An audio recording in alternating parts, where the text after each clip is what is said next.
Welcome back to another episode of Rock Boys Football. 5 breakout candidates for this Ole Miss program heading into the 2024 season. As much chatter as there's been around what Ole Miss has done in the transfer portal, something I am a huge fan of what Ole Miss has done. I don't think enough people are appreciating how good this Ole Miss team was in 2023 and how good some of these players that are coming back to this Ole Miss program from that 2023 year are. Want to get into some of those players that I think we saw flashed in 2023, but I think break out in that 2024 year. Extremely excited to get into this one. Before we do, as always, just want to say thank you to you guys and a massive shout out to the Ole Miss fans. Y'all know this is a program that I love talking about, what Lane Kiffin has done in the transfer portal, doing these position deep dives. I can't tell you guys how much fun it's been for me and can't thank you guys enough for all the support you guys have shown. If you guys do enjoy the content, consider subscribing to the channel. And more importantly, would love to hear from you guys as well in the comment section. Some of these breakout players you have in mind for this 2024 year. And without further ado, let's get into this one. And I want to start with the guy that this is not going to come to a surprise for many of the Ole Miss fans who've been rocking with the boys, Centon Perkins, a guy that is just kind of a freak show. And I think that first year as a freshman, you saw the flashes, right? You think back to that first half of that Alabama game. I think the true conversation, and I wouldn't say problem, but the thing you got to figure out with Perkins is how you are going to use him, right? At 6'3", 205 pounds, go back to his high school film, was a two-way player, played a lot of off-ball linebacker, even played a little nickel. You saw his ability to operate in space, but as a true freshman at Ole Miss, you saw his ability to rush the passer as an edge rusher. And so I think what the conversation is, all right, how do we let Perkins come onto the field and impact the game at a high level going into year two? In my personal opinion, and this is, again, me talking into a microphone, I don't get paid the big bucks to figure this out, is probably an off-ball linebacker and those first and second down, those early downs. And then when you get into those third and long situations, I think you can do a lot of different things with Perkins. I think very similar conversation to LSU's Harold Perkins in terms of you got a freak show athlete that can really impact the game on the defensive side of the football. I think the question is, all right, how are we going to use him? You saw Perkins' ability to get after the passer on those third and long situations, have that closing speed to get after the quarterbacks, especially in that first half of that Alabama game. That's what I'm most excited for. And I think going into year two, having a full offseason under his belt, you're going to see a little bit more responsibility put onto a guy like Perkins to really impact the game on the defensive side of the football. And that's probably what I'm most excited about. This is a guy that I think you saw the flashes in 2023 as a true freshman. I think you really see him break out in 2024 with more playing time and more opportunity to really impact the football game. Next guy I'm going to go to, and this is a guy that I think is flying under the radar because Walter Nolan commits to Ole Miss. JJ Pegues was a guy that was phenomenal for Ole Miss in 2023. And the reason I have him as a breakout candidate heading into 2024 is you saw extreme from JJ in 2023, right? Extremely powerful hands, handles double teams extremely well. Is JJ going to be a guy that stuffs the stat sheet? No, probably not. Probably not going to be a guy that goes for 15 plus tackles for a loss, 10 plus sacks, but is a guy that I think is going to have a massive impact on this defense, which you want to see from JJ heading into 2024. And I think a large reason why he came back is he knows he can impact the game at a higher level. This is, I think, he knows that this Ole Miss team is going to be really special in 2024, but I think he also knows that he has a lot of juice left to squeeze, so to speak, right? A 2.6% pass rush win rate, only 5 quarterback hurries with Walter Nolan coming in, lining up right next to him. I think JJ is going to have a little bit more of an opportunity to impact that game, not only be a hammer in the run game, but be a guy that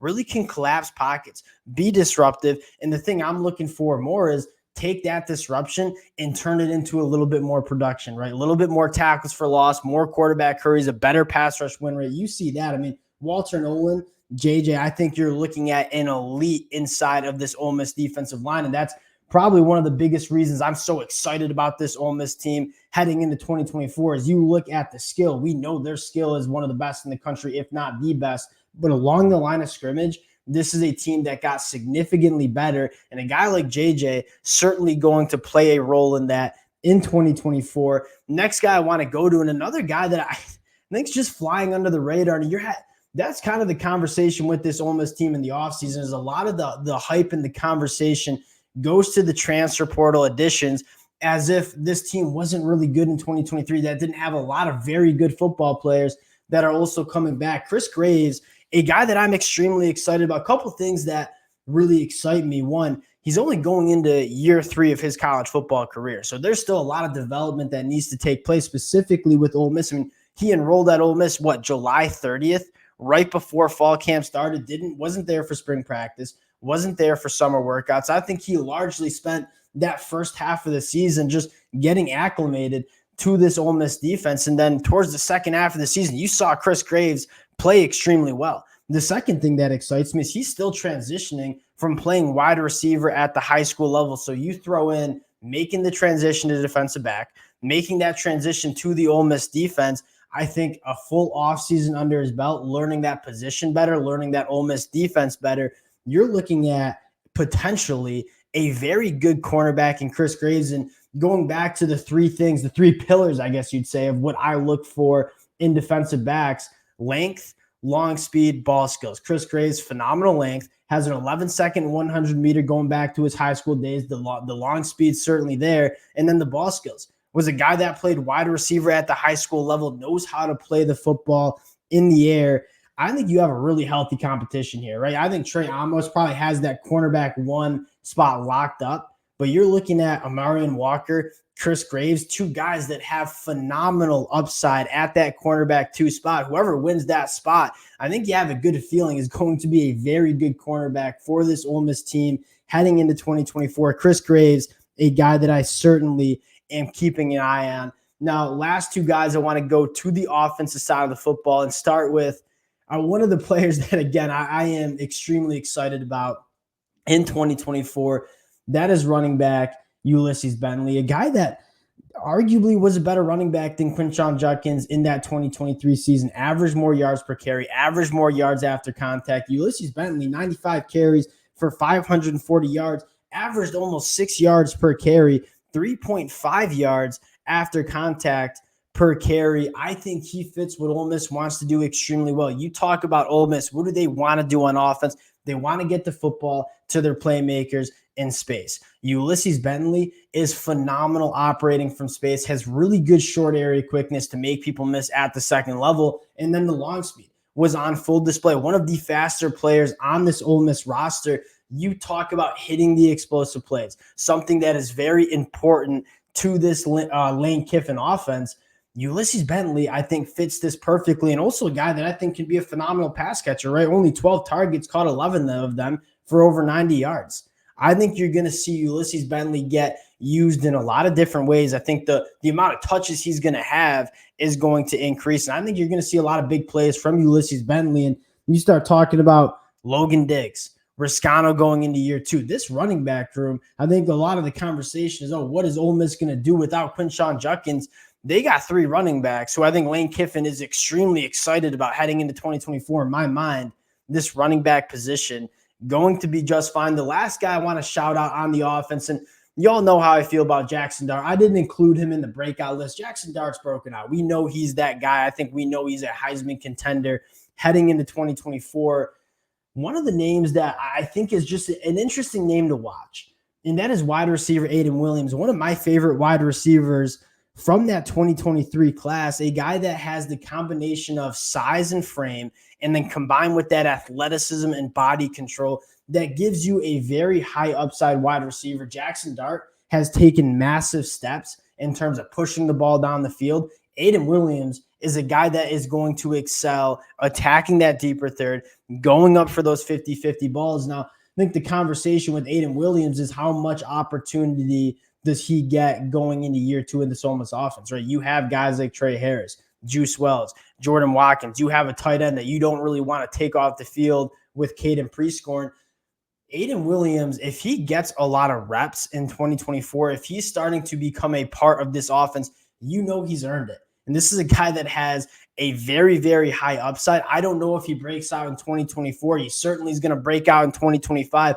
This is a name for Ole Miss fans to certainly just keep an eye on in the spring practice notes, because a guy that you heard some rumblings of as a true freshman in spring practice, I think you're going to hear a lot more rumblings of Aiden Williams heading into 2024. And I think that's what largely makes this Ole Miss team so special and what makes it different from last year, right? You look at some of the things that you look at in terms of boxes you want to see checked for national championship contending teams, SEC championship contending teams. One, it starts with the quarterback. Ole Miss certainly checks that box with the wide receivers around him as well. But more importantly, the depth of this team.